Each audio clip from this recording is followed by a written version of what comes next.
Welcome everybody to this new lecture of our paper Solid-State Physics, and today we will discuss some new concepts of solid-state physics or related to solid-state physics. And firstly, we have to introduce what are point groups and space groups. Okay? Point groups and space groups. आपको ये पता है कि हम जो अपने previous lecture में discuss कर रहे थे कि हमारे पास मेनली 4 तरह के सिमेट्री ऑपरेशंस हैं: the translation, the rotation, the reflection and the inversion. और इनमें से जो लास्ट 3 हैं वो पॉइंट ऑपरेशंस हैं, यानी वहाँ कोई पॉइंट एग्जिस्ट करता है जिसके अबाउट कोई लैटिस रोटेट कर सकता है, या कोई पॉइंट एग्जिस्ट करता है जिसके अबाउट वो रिफ्लेक्ट कर सकता है, या इन्वर्जन भी एक पॉइंट ऑपरेशंस है। तो ये जो लास्ट 3 पॉइंट ऑपरेशंस हैं, यानी कि रोटेशन, रिफ्लेक्शन और इन्वर्जन, ये एक ग्रुप फॉर्म करते हैं। एक ग्रुप, चूंकि 3 इन्वर्जन, 3 हमारे पास सिमेट्री ऑपरेशन एक साथ हो गए हैं, तो एक ग्रुप को फॉर्म करते हैं। इस ग्रुप को हम कहते हैं पॉइंट ग्रुप, यानी कॉम्बिनेशन जो पॉइंट ऑपरेशंस का है उसको कहेंगे हम पॉइंट ग्रुप। और अगर चारों जो हमारे पास सिमेट्री एलिमेंट्स हैं उनका एक ग्रुप बना दिया जाए, यानी इंक्लूडिंग ट्रांसलेशन, तो जो ग्रुप बनेगा वो बनेगा स्पेस ग्रुप। उसको हम बोलते हैं space group, that is point groups and space group. ये कॉम्बिनेशन होगा पॉइंट ऑपरेशंस का। और पॉइंट ऑपरेशंस हमारे पास 3 है, जो लास्ट 3 हैं: rotation,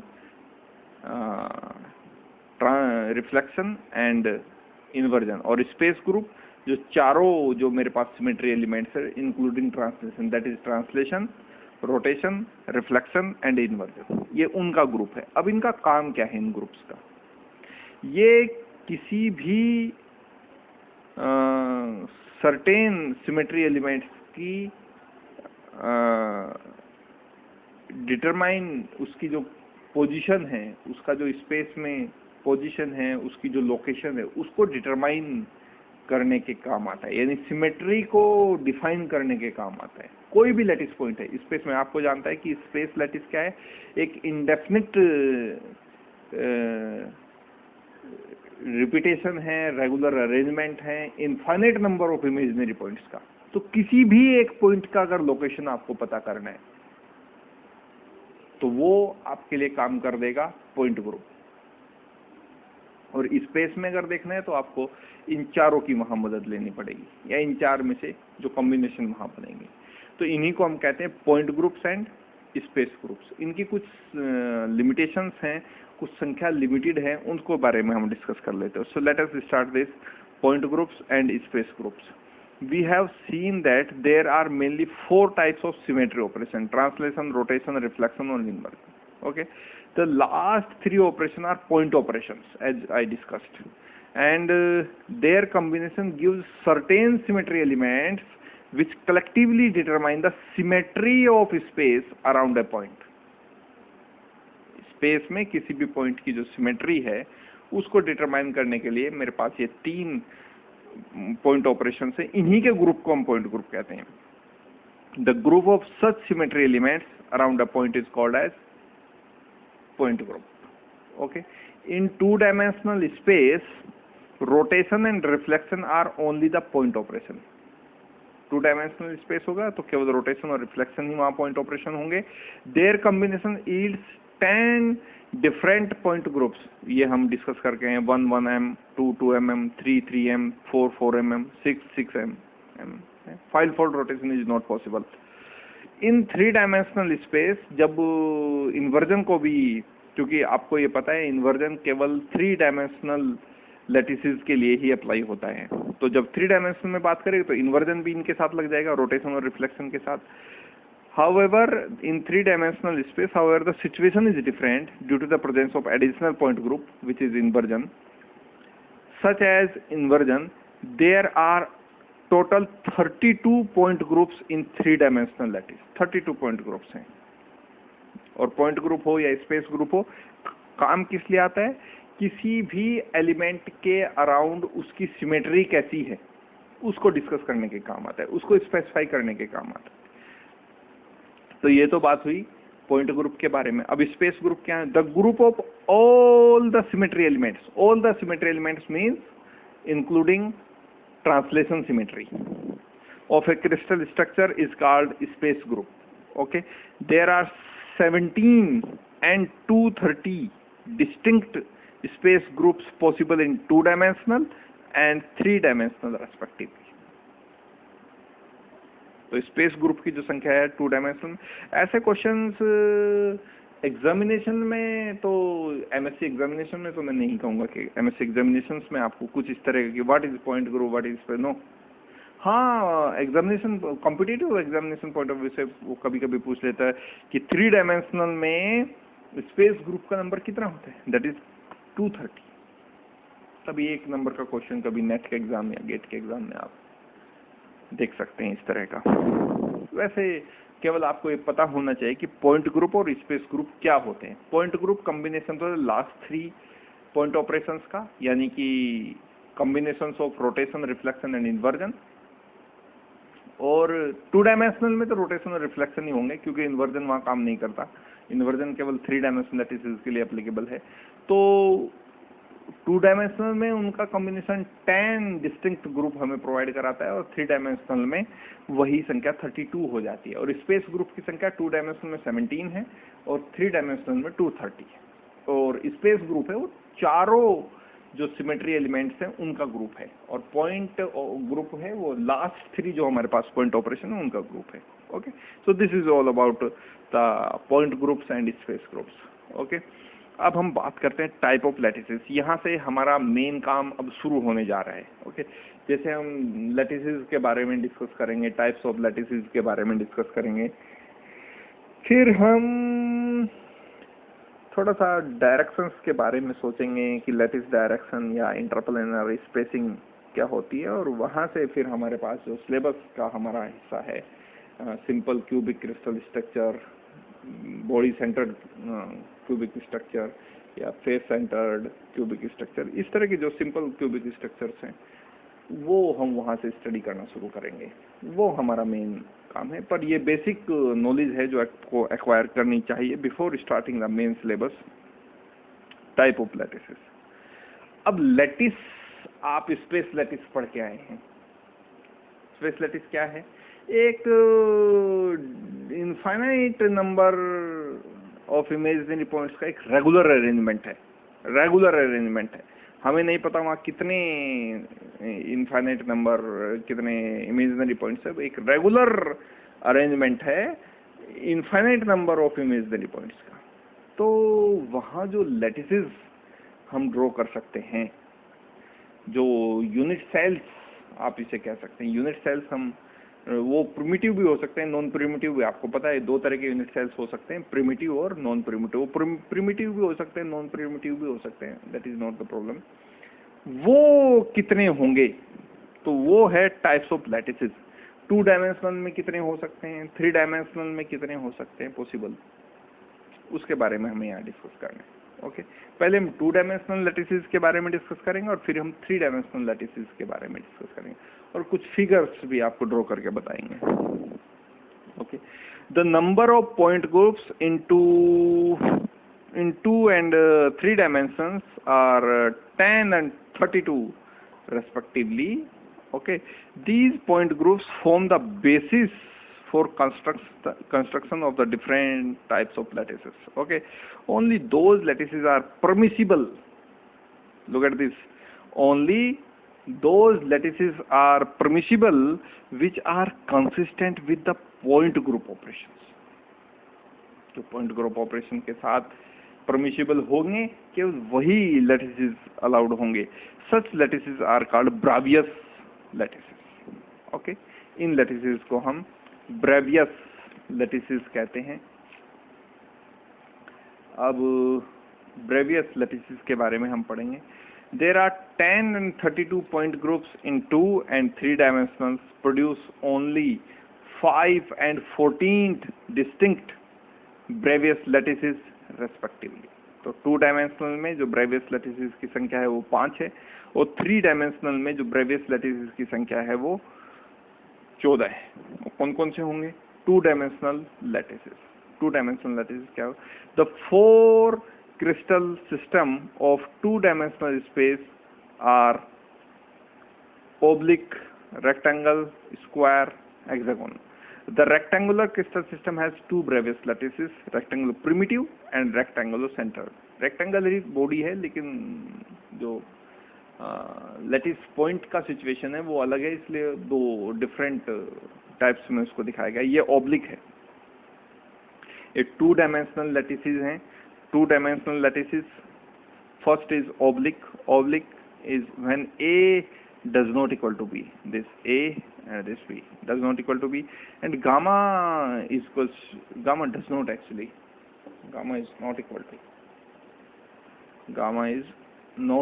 90. Gamma is not equal to 90.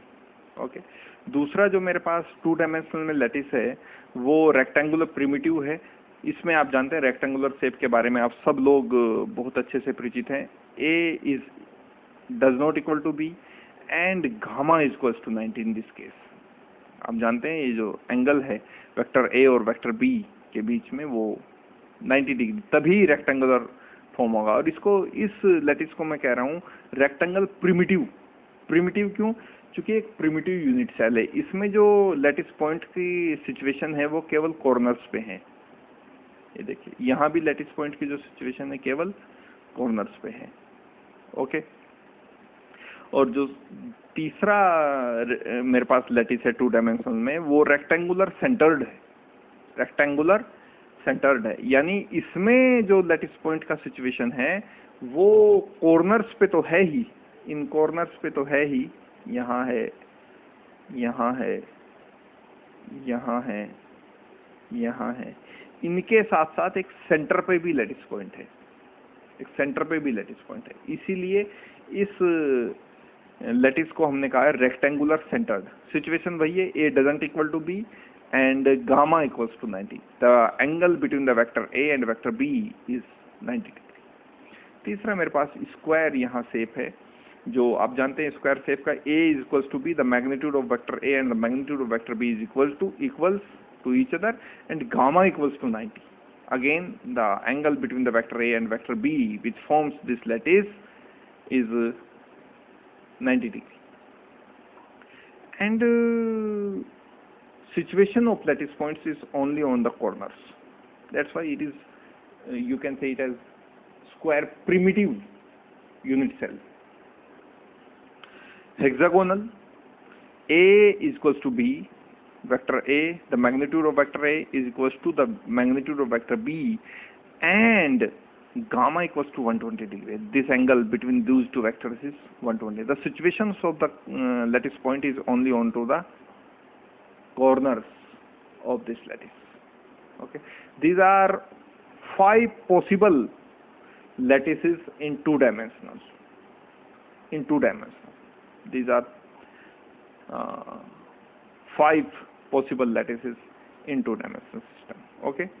Now talking about 3 dimensional lattice, and the number here is only 14 distinct Bravais lattices, and which are these?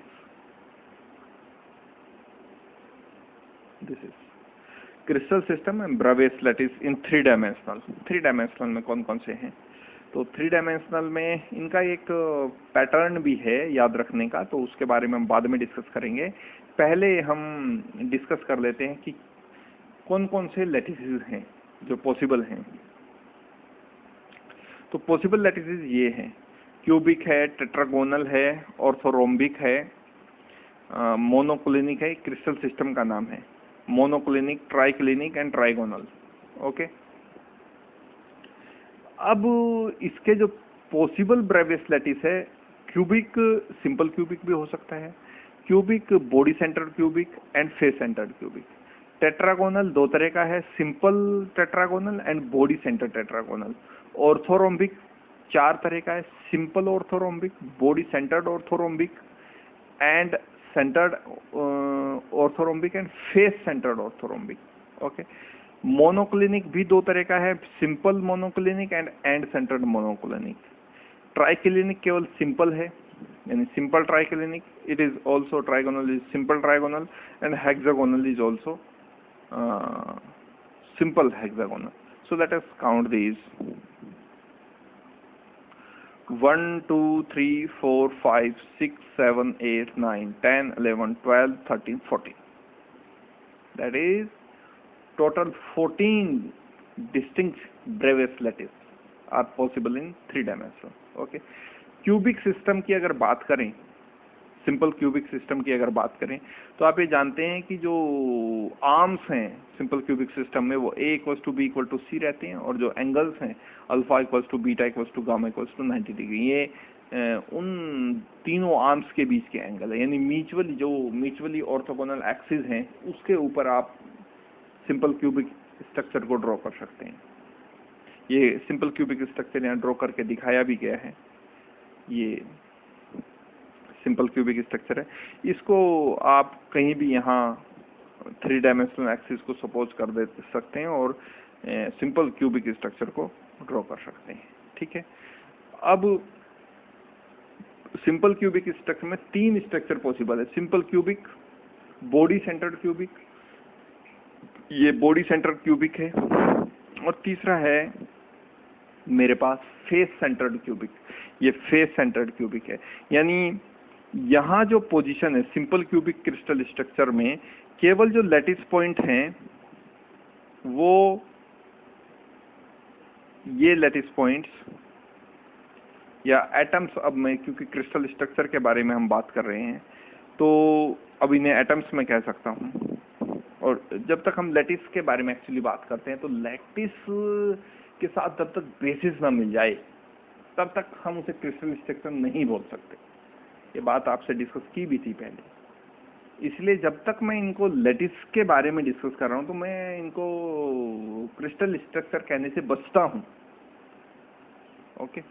तो इसलिए मैं लैटिस पॉइंट इनको कह रहा हूँ. तो यहाँ जो लैटिस पॉइंट का पोजीशन है वो केवल कॉर्नर्स पे. देखिए यहाँ भी कॉर्नर्स पे है, यहाँ भी कॉर्नर पे है, यहाँ भी कॉर्नर पे है, यहाँ भी कॉर्नर पे है, यहाँ भी कॉर्नर पे, यहाँ भी कॉर्नर पे, यहाँ भी कॉर्नर. तो लैटिस पॉइंट का जो सिचुएशन है केवल इस सिंपल क्यूबिक स्ट्रक्चर में कॉर्नर्स पे है. यहाँ जो बॉडी सेंटर्ड क्यूबिक में लैटिस पॉइंट का सिचुएशन है वो कॉर्नर्स पे तो है ही, जो 8 कॉर्नर्स हैं क्यूब के, लेकिन एक लैटिस पॉइंट का सिचुएशन इसके बॉडी के सेंटर में भी है. और आगे अगर आप देखें ये वाला फिगर जो कि एक फेस सेंटर्ड क्यूबिक है, इसमें लैटिस पॉइंट का सिचुएशन 8 कॉर्नर पे है as in the case of simple cube. लेकिन जितने इसके फेस है, और आप ये जानते हैं क्यूबिक के 6 फेस हैं, क्यूबिक स्ट्रक्चर के 6 फेस होते हैं, तो ये अपर फेस के सेंटर्ड में है, ये लोअर फेस के सेंटर्ड में है, ये राइट फेस के सेंटर्ड में है, ये लेफ्ट फेस के सेंटर्ड में है, ये बैक फेस के सेंटर्ड में है, और ये फ्रंट फेस के सेंटर्ड में. तो इस तरह से ये जो क्यूबिक स्ट्रक्चर मेरे पास फॉर्म होता है इसको मैं कहता हूँ फेस सेंटर्ड क्यूबिक. और इस तरह से आप टेट्रागोनल को भी ड्रॉ कर सकते हैं, ऑर्थोरोम्बिक को भी ड्रॉ कर सकते हैं, मोनोक्लोनिक को भी ड्रॉ कर सकते हैं, ट्राइक्लिनिक को भी ड्रॉ कर सकते हैं, टेट्रागोनल और हेक्सागोनल सबको ड्रॉ कर सकते हैं. तो total number of Brevis lattices जो पॉसिबल हैं 3 डायमेंशनल में वो 14 हैं. ओके. अब जो हम बात कर रहे थे क्यूबिक स्ट्रक्चर की, तो यहाँ जो आर्म्स हैं वो आप जानते हैं कि a equal to B equal to C, यानी तीनों आर्म्स बराबर होते हैं, और जो एंगल्स हैं तीनों आर्म्स के बीच में alpha equals to beta equals to gamma equals to 90 degree. 3 structure यहाँ पॉसिबल है जैसा कि हमने अभी डिस्कस किया. Simple cubic crystal structure, body centred and face centred. Okay. इसको हम SC, BCC या FCC एब्रेविएशन कह सकते हैं. कॉमन एब्रेविएशन वाला कॉलम है. इनके नाम हम किस तरह से दे सकते हैं. अगर ये टेट्रागोनल है तो सिंपल क्यूबिक को हम कह देंगे ST, simple tetragonal. Body centre को कह देंगे BCT, बॉडी सेंटर टेट्रागोनल, इस तरह से. और लैटिस सिंबल की अगर बात करें तो सिंपल क्यूबिक को मैं P से डिनोट करते हैं, बॉडी सेंटर क्यूबिक को I से डिनोट करते हैं, और फेस सेंटर्ड क्यूबिक को हम F से डिनोट करते हैं. ओके. और एंड सेंटर्ड क्यूबिक को हम C से डिनोट करते हैं. ये लैटिस सिंबल है. तो सिंपल क्यूबिक को P से, ये 3 ही इसमें मेन है. सिंपल क्यूबिक को P से, बॉडी सेंटर्ड को I से, और फेस सेंटर्ड को F से. एग्जांपल्स की बात कर लेते हैं। जो सिंपल क्यूबिक क्रिस्टल स्ट्रक्चर का एग्जांपल है वो copper simple cubic crystal structure है, एजी चांदी सिंपल क्यूबिक क्रिस्टल स्ट्रक्चर है, और एफी फेरस भी सिंपल क्यूबिक क्रिस्टल स्ट्रक्चर को शो करता है। बॉडी सेंटर क्यूबिक स्ट्रक्चर के जो एग्जांपल हैं मेरे पास वो सोडियम है और सोडियम क्लोराइड। इसका स्ट्रक्चर हम स्टडी भी करेंगे जब आगे के लेक्चर्स हम यहाँ देखेंगे सॉलिड स्टेट फिजिक्स में, तो NaCl का स्ट्रक्चर वहाँ हम स्टडी करेंगे। तो यहाँ हम NaCl के स्ट्रक्चर को स्टडी करेंगे आगे आने वाले लेक्चर्स में। जो एग्जांपल है बॉडी सेंटर क्यूबिक का, और फिर हम CaCl यानी फेस सेंटर क्यूबिक का जो एग्जांपल है वो कैल्शियम क्लोराइड, ये सोडियम क्लोराइड है, ये कैल्शियम क्लोराइड है। ये मेरा जो यहाँ एम्फेसिस रहेगा वो यहाँ क्यूबिक स्ट्रक्चर्स पे ही रहेगा।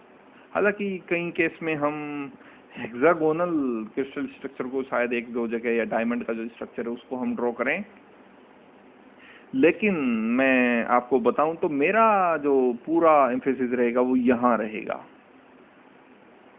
यहाँ क्यूबिक स्ट्रक्चर पे। लेकिन इनको आपको पता होना चाहिए, टेट्रागोनल का जो सिंपल क्यूबिक स्ट्रक्चर है उसका एग्जांपल बीटा SN है, और बॉडी सेंटर्ड टेट्रागोनल का जो एग्जांपल है TiO2 है। ओके, ऑर्थोरोम्बिक का जो सिंपल क्रिस्टल स्ट्रक्चर है वो गैलीनियम शो करता है, बॉडी सेंटर्ड को FeSC शो करता है, और एंड सेंटर्ड को सीमेंटाइट ये शो करता है। तो इस तरह से आप जैसे टेट्रागोनल का सिंपल क्यूबिक स्ट्रक्चर है उसको AS आर्सेनिक, एंटीमनी या बिस्मथ ये शो करते हैं, या फिर हेक्सागोनल का जो सिंपल क्रिस्टल स्ट्रक्चर है उसको मैग्नीशियम, जिंक, कैडमियम या NiAs यानी निकल आर्सेनिक ये शो करता है। तो इस तरह ये एग्जांपल्स हैं, और ये पूछे भी जाते हैं एग्जाम्स में, पूछे भी जाते हैं कि डिस्क्राइब विद एग्जांपल्स। ऐसा जब हम डिस्क्रिप्टिव इस टॉपिक को करेंगे तब ये तो समरी है एक तरह से, ये जो आगे का लेक्चर्स आने वाले हैं उनकी समरी है कि किस तरह का स्ट्रक्चर सिंपल क्यूबिक होगा, किस तरह का स्ट्रक्चर बॉडी सेंटर्ड क्यूबिक होगा, किस तरह का स्ट्रक्चर फेस सेंटर्ड क्यूबिक होगा, वो सब। तो ये 14 पॉसिबल क्रिस्टल लैटिसेस या ब्रेवियस लैटिसेस पॉसिबल है इन 3 डायमेंशनल। ये कुछ एग्जांपल्स उसके हैं। Okay, now moving to next one, and the next one is about the effective number of lattice point in a crystal structure or in a lattice crystal lattice. Okay, देखिए effective number of lattice point अगर आपको निकालने हैं वो कैसे निकालें, ये formula है effective number of lattice point. ठीक है, फॉर्मूला क्या है, ये जो n है, नंबर n, ये मुझे यहाँ effective number of lattice point provide कराता है किसी भी क्रिस्टल स्ट्रक्चर का effective number of lattice point. Okay, मैं फिर से बोल रहा हूँ आपको, मैं अभी क्रिस्टल स्ट्रक्चर वर्ड यूज इसलिए नहीं कर रहा हूँ क्योंकि अभी मैं एटम्स के ऊपर नहीं गया। जैसे ही मैं सोडियम क्लोराइड की स्ट्रक्चर के बारे में बात करूँगा, सिंपल क्यूबिक स्ट्रक्चर, तो मैं structure word, crystal structure word, crystal lattice अभी, क्योंकि पॉइंट्स में हम डील कर रहे हैं। ओके, सो जो effective number of lattice point है n मुझे यहाँ प्रोवाइड करेगा, लेकिन इसके लिए मुझे 3 अननोन क्वांटिटीज के बारे में जानने की जरूरत है। The first one is Ni, second is Nf and third is Nc। Ni क्या है, ये वो नंबर ऑफ लैटिस पॉइंट है that is the total number of lattice point which is completely inside the cell, completely inside the cell, completely inside the cell. जो जैसे मैं बताऊं आपको तो बॉडी सेंटर्ड क्यूबिक में रहता है। ये देखिए, ये जो लैटिस पॉइंट है यहाँ बॉडी सेंटर्ड क्यूबिक में, ये exactly inside this lattice point है, इस लैटिस स्ट्रक्चर के अंदर है, ये बॉडी के सेंटर्ड में है। That is Ni, the number of Ni, because in body centered only one lattice point is into the inside, completely inside the crystal structure. That's why Ni for a body centered cubic is 1. Ni is equals to 1. Now moving to the next is NF by 2. NF का मतलब है face पे जो crystal जो lattice point है, face पे जो lattice point है। अब फेस पे कितने लैटिस पॉइंट है? अगर मैं इनको फिर से आपको इन क्रिस्टल स्ट्रक्चर के ऊपर लेके जाऊं तो मैं सिंपल क्यूबिक के ऊपर बात करूं तो यहाँ तो कुछ भी नहीं है। फेस के ऊपर, इस फेस के ऊपर कोई लैटिस पॉइंट है ना, कॉर्नर्स पे है। तो यहाँ ना तो इनसाइड है कोई लैटिस पॉइंट, यानी Ni की वैल्यू भी 0 हो गई, और ना फेस पे है कोई लैटिस पॉइंट, तो NF भी 0 हो गया। अब मैं बॉडी सेंटर्ड क्यूबिक के ऊपर आता हूँ। बॉडी सेंटर्ड क्यूबिक में इनसाइड जो लैटिस पॉइंट है वो 1 है, तो Ni की वैल्यू 1 होगी, और इसके फेस पे कुछ नहीं है, फेस पे नहीं, कॉर्नर्स पे है, फेस पे नहीं, तो NF की वैल्यू इसके लिए 0 होगी। लेकिन अगर मैं इस तीसरे क्रिस्टल स्ट्रक्चर के बारे में बात करूं जो मेरे पास फेस सेंटर्ड क्यूबिक है, उसमें Ni कितना है? Ni number of lattice point which is completely inside the crystal lattice, तो वो 0 है। Ni की वैल्यू 0 है, क्योंकि अंदर कुछ नहीं है, अंदर इनसाइड द बॉडी कुछ नहीं, इनसाइड द क्रिस्टल लैटिस कुछ नहीं है, तो Ni की वैल्यू 0 होगी। अब NF फेस पे कितने हैं? फेस पे यहाँ चूंकि 6 फेस हैं क्यूबिक के, तो 6 ही लैटिस पॉइंट होंगे, तो NF की वैल्यू इस क्रिस्टल स्ट्रक्चर के लिए 6 हो गई। Ni हालांकि इसके लिए 0 है, Ni इसके लिए 1 है, लेकिन NF इसके लिए 0 है, और इसके लिए Ni भी 0 है और NF भी 0 है, ना फेस पे है ना इनसाइड है। और तीसरा जो मेरे पास अननोन क्वांटिटी वहां है वो ये है, तीसरी मेरे पास जो अननोन क्वांटिटी है वो NC है, NC by 8, यानी जो कॉर्नर्स पे लैटिस पॉइंट है, कॉर्नर्स पे जो लैटिस पॉइंट है उनका संख्या कितना है। अब कॉर्नर्स की अगर मैं बात करूं तो सिंपल क्यूबिक स्ट्रक्चर में भी कॉर्नर्स पे 8 पॉइंट्स हैं, 8 लैटिस पॉइंट है, और बॉडी सेंटर क्यूबिक में भी 8 लैटिस पॉइंट है, और फेस सेंटर क्यूबिक में भी 8 लैटिस पॉइंट है। तो यहाँ जो NC का वैल्यू है वो सिंपल क्यूबिक स्ट्रक्चर के लिए भी 8 है, बॉडी सेंटर क्यूबिक स्ट्रक्चर के लिए भी 8 है, और फेस सेंटर क्यूबिक स्ट्रक्चर के लिए भी 8 है। ओके, तो इस तरह से हम effective number of lattice point, जो कि आगे हमें कैलकुलेट भी करना पड़ेगा, पैकिंग फ्रैक्शन के नाम से आगे हम एक टॉपिक पढ़ने वाले हैं, तो पैकिंग फ्रैक्शन में effective number of lattice point बहुत कारगर सिद्ध होता है। वो एक फॉर्मूला है जो आगे हम पढ़ेंगे, पैकिंग फ्रैक्शन।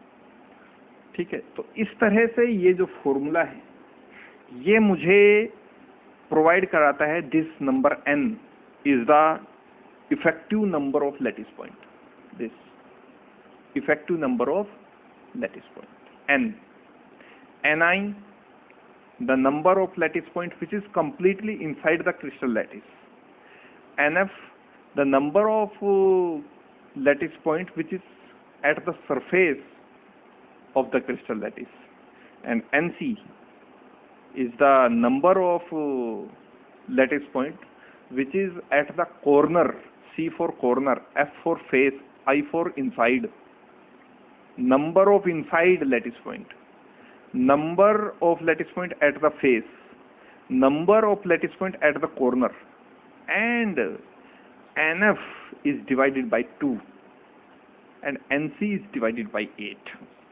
ऐसा क्यों? इस फॉर्मूले, कैसे ये फॉर्मूला हमारे पास है, इसका डिस्क्रिप्शन यहाँ दिया गया है कि जो कॉर्नर वाला लैटिस पॉइंट है वो दूसरे 8 लैटिस पॉइंट के द्वारा शेयर किया जाता है, इसलिए डिवाइड किया गया 8 से, डिवाइडेड बाय 8। और जो फेस वाला लैटिस पॉइंट है ये 2 लैटिस पॉइंट के द्वारा शेयर किया जाता है, 2, तो इसीलिए 2 सेल्स के द्वारा शेयर किया जाता है, इसीलिए ये डिवाइड किया गया है 2 से। लेकिन जो कॉर्नर वाला लैटिस पॉइंट है ये 8 सेल से, आप इसके साथ 8 सेल के साथ इसे शेयर करते हो, इसलिए इसको डिवाइड किया गया है 8 से।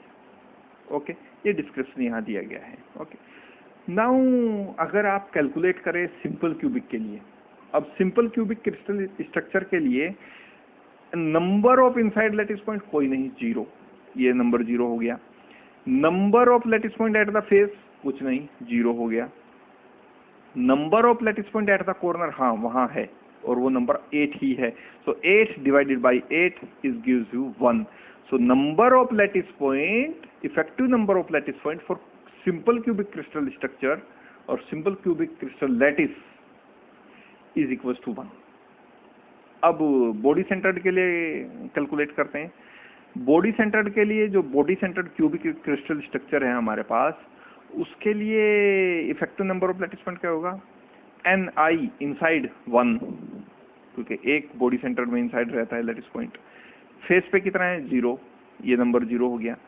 कॉर्नर पे कितने हैं, 8 डिवाइडेड बाई 8 1, सो 1 यहाँ से आया, 1 यहाँ से। तो effective number of lattice point for a body centre cubic lattice is equal to 2। और फेस सेंटर्ड के लिए कैलकुलेट करें तो फेस सेंटर्ड के लिए effective number of lattice point कितना होगा, इनसाइड कितना है, 0, फेस पे कितने हैं, 6, 2 by 6, 6 by 2, so gives you 3, and corner पे कितने हैं, 8, so 8 by 8 gives you 1, 3 plus 1 gives you 4। तो सिंपल क्यूबिक क्रिस्टल स्ट्रक्चर के लिए जो effective number of lattice point हुए 1, बॉडी सेंटर क्यूबिक की स्ट्रक्चर के लिए जो effective number of lattice point हुए वो 2, और जो फेस सेंटर्ड क्रिस्टल स्ट्रक्चर है उसके लिए जो effective number of lattice point हुए वो हुए 4। This is usually the effective number of lattice point in a simple cubic body centered, simple cubic, body centered and face centered cubic structure 1, 2 and 4 respectively, as we calculated by this formula. So this is a very important formula for our next discussion or our next topics. These are the, मैं आपको बार बार ये बात कह रहा हूँ कि these are the fundamental blocks. ये जो हम नॉलेज एक्वायर करते हुए जा रहे हैं, सॉलिड्स 2 तरह के हैं, क्रिस्टलाइन, नॉन क्रिस्टलाइन। क्रिस्टलाइन फिर से 2 तरह के हैं, simple cubic and polycrystalline crystal. फिर क्रिस्टल लैटिस क्या है, यूनिट सेल क्या है, कितनी तरह के हैं, प्रिमिटिव, नॉन प्रिमिटिव, बेसिस क्या है, सिमेट्री ऑपरेशंस कितने होते हैं, उनके कॉम्बिनेशंस को हम क्या पॉइंट ग्रुप और स्पेस ग्रुप जो आज ही के लेक्चर में हमने स्टडी किया, और जो 2 डायमेंशनल में ब्रेवियस लैटिस हैं कितनी पॉसिबल हैं, तो 5 पॉसिबल हैं। 3 डायमेंशनल में ब्रेवियस लैटिस पॉसिबल हैं तो कितनी हैं, तो 14 पॉसिबल हैं, जो एक सीरीज में हैं, simple cubic and tetragonal and orthorhombic and monoclinic, triclinic, trigonal, hexagonal, वो उस तरह से। तो 14th हुए। फिर हमने कहा effective number of lattice point. इनमें से एक भी टॉपिक आपको एग्जाम में नहीं पूछने वाला, लेकिन इन टॉपिक्स के बिना आप आगे के टॉपिक्स में नहीं कर पाएंगे कुछ, तो इसीलिए बिल्डिंग ब्लॉक्स में कह रहा हूँ। इनको मैं याद करने का आपको एक तरीका मैं बता देता हूँ, सुझा देता हूँ। जैसा भी आप सी टॉम टी टी है इज द फॉर्मूला टू सी, कोई व्यक्ति है टॉम, TOM, टॉम टी है, तो इस तरह से आप याद रख सकते हैं, सी टॉम टी है। तो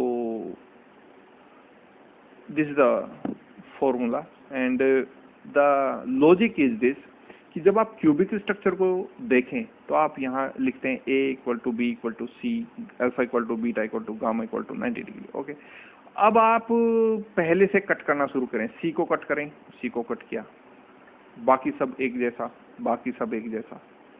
फिर सी को आपने कट किया गया या फिर आप बी को कट करें, बी को कट किया, बाकी सब एक जैसा। ओके, अब नंबर किसका है? दोनों तो कट हो चुके हैं, अब नंबर गामा का है। तो आप देखें यहाँ हल्का सा आप इसको याद रखेंगे यहाँ कि A doesn't equal to B, doesn't equal to C, alpha equal to gamma but beta, alpha equal to gamma, alpha equal to gamma equal to, but beta does not, beta 90 के बराबर नहीं है, इसको आप याद रखेंगे। यानी बीटा कट हुआ, फिर मेरे पास सभी ये कट हो गए, A doesn't equal to B, doesn't equal to C, alpha doesn't equal to beta, doesn't equal to gamma, doesn't equal to 90। और ट्राइगोनल में फिर से खुल जाते हैं, बट गामा 90 के बराबर नहीं होता, क्योंकि यहाँ इस पॉसिबिलिटी के बाद तो आप कुछ कट ही नहीं कर सकते। क्या कट करेंगे इसके बाद? सब तो कट हो चुके हैं, तो फिर से ये पॉसिबिलिटी खुल जाती है। लेकिन ये पॉसिबिलिटी किस कंडीशन के साथ खुलती है? कि गामा 90 के बराबर ना हो, गामा 90 के बराबर ना हो। और फिर से हम वही साइकिल चलाते हैं, A equal to B doesn't equal to C, alpha equal to beta equal to gamma, alpha equal to beta equal to 90 degree, gamma equal to 120 degree for hexagonal structure. तो इस तरह से आप लॉजिकली इसको याद रख सकते हैं, लॉजिकली इसको याद रख सकते हैं। यहाँ कोई कट नहीं, यहाँ सी कट, अगले वाले में बी कट, फिर beta doesn't, alpha equal to gamma equal to 90 but beta doesn't, अगले वाले में फिर कोई पॉसिबिलिटी बचती नहीं, तो सब कट। जब सब कट तो फिर सब खुलेंगे, सब खुलेंगे तो गामा डजंट इक्वल टू 90, और गामा अगर 90 के इक्वल नहीं है तो फिर से एक साइकिल शुरू होती है कि यही वाली cycle, A equal to B doesn't equal to C and alpha equal to beta equal to 90 and gamma equal to 120। This is the hexagonal, this is for the hexagonal crystal structure. तो ये एक logic है, एक तरीका है इसको याद रखने के लिए। ओके, क्योंकि ये फिर से एक जो व्यू मैंने दिया, ये कॉम्पिटिटिव व्यू है। आप इसको एकेडमिक में इस तरह के लॉजिक याद नहीं रख सकते। हाँ, कंपटीशन में ये लॉजिक काम आते हैं। तो एक कॉम्पिटिटिव व्यू के बारे में मैंने आपको बताया कि इस तरह से इन सब को आप याद रख सकते हैं, सबकी कंडीशंस को आप, एग्जांपल्स को आप याद रख सकते हैं। Okay, so that's all for now and meet you into the next one. Thank you.